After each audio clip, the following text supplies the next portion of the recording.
इस वक्त आप शांगला के इलाके बशाम के करीब खुदकुश धमाका हुआ है। बड़ी अपसेटिंग न्यूज आ रही है पाकिस्तान से। बारूद से भरी गाड़ी चीनी बाशिंदों की गाड़ी से जा टकराई। खुदकुश हमले में 6 अफराद जान से गए। डीआईजी मालाकंड ने वाकई में 5 चीनी बाशिंदों की हलाकत की तस्दीक कर दी। लेकिन हिलाली साहब जहां वो ये नहीं छुपा रहे कि हम किसे मार रहे हैं और हम हर किसी को मारेंगे। इंतहाई तशवीशनाक और इंतहाई अहम तरीन डेवलपमेंट्स है। पाकिस्तान और चाइना पर एक बदतरीन हमला हुआ। अंगला में बशाम के मकाम पर दहशतगर्दों का हमले में 5 चीनी बाशिंदे जान से गए। डीआईजी मालाकंड ने 5 चीनी बाशिंदों की मौत की तस्दीक कर दी। हमले में मुतादिद अफराद के जख्मी होने की इत्तला।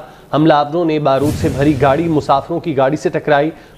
दोस्तों, बड़ी अपसेटिंग न्यूज आ रही है पाकिस्तान से।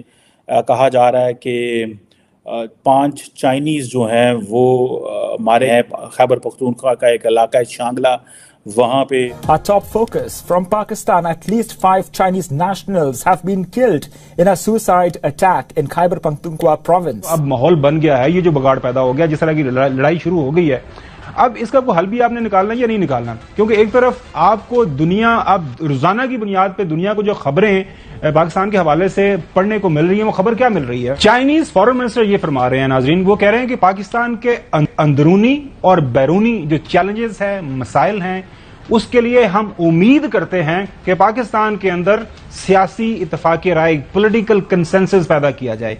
पॉलिटिकल कंसेंसस पैदा होगा तो मुल्क के अंदर इस्तेहकाम, स्टेबिलिटी आएगी। मुल्क दुश्मनों की जानिब से CPAC मंसूबे को सबूताज करने और फिरका वाराना, लिसानी और इलाकाई फसादात कराने के आलमी मंसूबे का इंकशाफ हुआ है। ऐसे गैजेट्स के साथ आ रहे हैं जो आपके पास भी नहीं है, तो ये हैरानी की बात है कि आप तक को पता ही नहीं चलता कहाँ बैठे हुए आप लोग, क्या कर रहे हैं आप लोग, कि आपको पता ही नहीं चलता। सिक्योरिटी फोर्सेस या जो भी वहां पे देखने वाले हैं हमें क्या बता रहे हैं। और हमारा इस वक्त सबसे ज्यादा इन्हिसार खास तौर पर इक्तिसादी तौर पर जो है चाइना के ऊपर है। चाइना से हमें रोल ओवर मिल रहा है, हर चीज के ऊपर हम चाइना से मदद मांग रहे हैं। और चाइनीज हमें क्या पैगाम दे रहे हैं कि जनाबे आला इनफ इज इनफ, अगर इस माहौल से मुज़ाकरात के अलावा कोई और चारा है निकलने का तो वो हमें बता दें, उसके ऊपर बातचीत कर ले। थोड़ा इन्वेस्टिगेशन की जाए। वैसे तो मैं इसके ऊपर ये कहूंगी कि इस सादगी पे कौन ना मर जाए ए खुदा। इसकी वजह यह है कि क्या चाइना ये नहीं जानता कि इस वाक़े के पीछे कौन है? क्या चाइना को ये नहीं पता कि ये वाक़या कैसे हुआ या कोई ये नया वाक़या है? इसकी वजह ये है कि चाइनीज़ पर तो धमाके होना, उन पर अटैक होना, उनको टारगेट किया जाना, ये कोई नई बात तो है नहीं। इसकी जिस जगह पर ये वाक़या हुआ, दासू डैम, क्योंकि ये चाइनीज़ इंजीनियर्स काम करते थे दासू डैम पर और वहीं पर अपने काम के लिए जा रहे थे कि जब एक खुदकुश मवाद था उस गाड़ी में, या उस गाड़ी के अंदर खुदकुश बम्बार भी था, उसने आकर अपनी गाड़ी उनसे टकराई और उसके बाद वो 6 के 6 चाइनीज़ इंजीनियर्स और ड्राइवर समेत, ड्राइवर पाकिस्तानी था, वो सब के सब मारे गए। तो चाइना को मालूम है कि ये तो पहले भी होता रहा है। अच्छा, जब दासू डैम का वाक़या हुआ था उस वक्त भी चाइना की तरफ से जो है एक काफ़ी ऐसा रिएक्शन आया था, बल्कि कहा गया कि ये तो बड़ी नाराज़गी हो गई है। तो अब क्या होगा?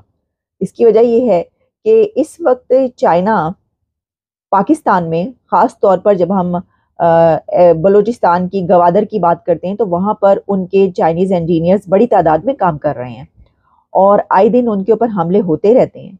अब ये एक बड़ा वाक़या और हो गया है। अच्छा, अब ये भी याद रखिएगा कि जब BLA का हमला हुआ नेवल बेस पर, तो उसके साथ ही ये खबरें भी आती रहीं कि वहाँ पर चाइनीज़ हाउसिंग सोसाइटी थी या चाइना के वहाँ पर वर्कर्स जो है वो भी रहते थे। तो ये भी कहा जाने लगा कि ये जो हमला हुआ है ये असल में उन्होंने चाइनीज़ के ख़िलाफ़ ही किया। अब इसके अंदर हिस्ट्री ये है कि BLA और कुछ और ग्रुप्स वो ये कहते हैं और समझते हैं कि गवादर में, बलूचिस्तान में जिन सोर्सेस पर उनका हक है, वहाँ पर चाइना जो है वो अपनी अजादादारी कायम कर चुका है और वो चाइनीज़ के वहाँ पर कब्ज़े या चाइनीज़ के वहाँ पर काम करने या उनके रिसोर्सेस पर उनका कब्ज़ा होने के ख़िलाफ़ है। वो इसको इस तरीके से लेते हैं कि ये तो ज़मीन हमारी है, तो चाइनीज़ जो हैं वो यहाँ पर आकर जो है इसके ऊपर बैठ गए। बल्कि हमने आपको काफ़ी पहले जो प्रोग्राम किया था उसमें वहाँ पर जो ट्रॉलर्स हैं, जो कि मछलियाँ पकड़ने जाते हैं लोग, जो फिशरमैन हैं, उनको भी बड़े एतराज़ात हैं। وہ کہتے ہیں بہت بڑے بڑے ٹرالرز یہاں پر آ جاتے ہیں, پکڑ کے لے جاتے ہیں, اس میں بہت سارے ہیں اور اس میں چائنا کا نام بھی جو ہے اس طریقے سے لیا جاتا ہے. تو یہ اب ایک اور بڑا حملہ ہو گیا ہے, اور یہ حالات کس طرف جا رہے ہیں یہ تو سمجھ میں نہ آنے والی بات ہے. اس کی وجہ یہ ہے کہ چند ہی گھنٹے ہوئے تھے ابھی تو خبریں صرف وہ پہلے والے حملے کی آ رہی تھی جو بیلے کی طرف سے حملہ کیا گیا ہے, بلوچستان لبریشن آرمی کی طرف سے جو حملہ کیا گیا ہے نیول بیس پر. ابھی تو پوری رات اسی کی جنگ جاری رہی ہے, دو بدو جنگ ہوئی ہے کئی گھنٹوں تک, 6-8 گھنٹے, پتہ نہیں کتنے گھنٹے وہ جنگ جاری رہی. کہا گیا وہاں پر باقاعدہ جو ہے اوپر ہیلی کاپٹرز آ گئے اور ایک جنگ کا ماحول نظر آ رہا تھا. اس طریقے سے وہ ایک آوازیں آ رہی تھیں, دھماکے ہو رہے تھے. تو کتنے ابھی تو وہی جاری تھا کہ اس کے بعد یہ والا حملہ ہو گیا. اور اس کے اوپر جو پرائم منسٹر شہباز شریف وہ فوراً پہنچے وہاں پر چائنیز کے پاس وہاں پہ ایمبیسی میں, اور انہوں نے ان سے ظاہر ہے کہ کیا سالیڈیرٹی کا اظہار کیا. مطلب اس سے کیا ہو جائے گا مجھے یہ سمجھ میں نہیں آتی کہ فوری طور پر پرائم منسٹر کے یا کسی کے پہنچنے سے جو ہے, ویسے تو ایمبیسیڈر جاتا ہوتا ہے ایسی سچویشن میں پہنچتا ہے, لیکن آپ کو پتہ ہی شہباز شریف صاحب تو فوری طور پر مطلب آپ ان کی وہ تو پھر جانتے ہیں ایفیشینسی ان کا, نہیں وہ سب سے پہلے جو ہے وہاں پر پہنچیں گے, وہ پہنچ گئے. آپ سمجھ لیں کہ ایک نیول ایئر بیس تربت کے قریب تھی, اور منڈے نائٹ کو کل رات کو اس پہ حملہ ہوا جس پہ گن فائرز اور کافی زیادہ ہوا. اور یہ اٹ ٹیلز کہ یہ جو آرمڈ دہشت گرد ہیں وہ اس وقت پاکستان کے ایک فل فلیج انہوں نے ایک ملیٹنٹ آپریشنز جو ہیں وہ شروع کر دیے ہیں. اگر آپ دیکھیں کہ ڈفرینٹ قسم کے ملیٹنٹ گروپس ہیں جن کا پاکستان کو سامنا کرنا پڑتا ہے, یہ ایک وہ جسے کہتے ہیں نا گروپ نہیں ہے. آپ ایک طرف دیکھتے ہیں کہ ٹی ٹی پی ہے, تحریک طالبان پاکستان ہے, دوسری طرف آپ دیکھتے ہیں بلوچ انسرجنٹس ہیں, پھر آپ دیکھتے ہیں داعش خراسان ہے. سو یہ جو یہ چیزیں ہمارے سامنے ہیں, اور پاکستان کی جو کاؤنٹر ٹیررزم کی جو اپروچ ہے وہ کوئی اتنی کمپریہنسو نہیں ہے جتنی شاید ہونی چاہیے. دوسری طرف آپ افغانستان کو دیکھیں, وہ کہتے ہیں جی ہم نے تحریک طالبان پاکستان کو ہاتھ ہی نہیں لگانا جو کہ افغانستان سے آپریٹ کر رہی ہے. جسے وہ کہتے ہیں نا, اب یہ پاکستان کی جو کاؤنٹر ٹیررزم اور جو کاؤنٹر انسرجنسی رسپانسز ہیں اگر دیکھا جائے تو بہت سارے لوگ اس پہ کرٹیسزم کرتے ہیں کہ یہ ایڈ ہاک رہے ہیں, انکنسسٹنٹ رہے ہیں, اور یہ ایک نیا انٹرنل سیکیورٹی فریم ورک جو ہے اس کو جنریٹ کرنے کی ضرورت ہے if we really want things to improve.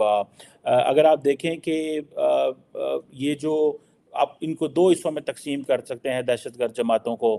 ایک حصہ تو وہ ہے جن کو آپ فیتھ بیس ملیٹنٹ گروپس کہتے ہیں, اور دوسرا حصہ وہ ہے جن کو آپ ایتھنک جو ملیٹنٹس ہیں وہ یہ کہہ سکتے ہیں. یہ پاکستان کے لیے ایک ایسا چیلنج ہے جس کو میں سمجھتا ہوں کہ یہ جلدی ختم نہیں ہونے والا. یہ جسے کہیں گے 2023 بڑا خطرناک پاکستان کے لیے رہا ہے. ٹی ٹی پی کے اٹیک بڑھ گئے تھے, آپ کو پتہ ہے چترال کے اندر انہوں نے ایک فل فلیج حملہ کر دیا تھا پاکستان کے اوپر, جس میں وہ چاہتے تھے کہ ہم پاکستان کا کسی علاقے کو کیپچر کر لیں.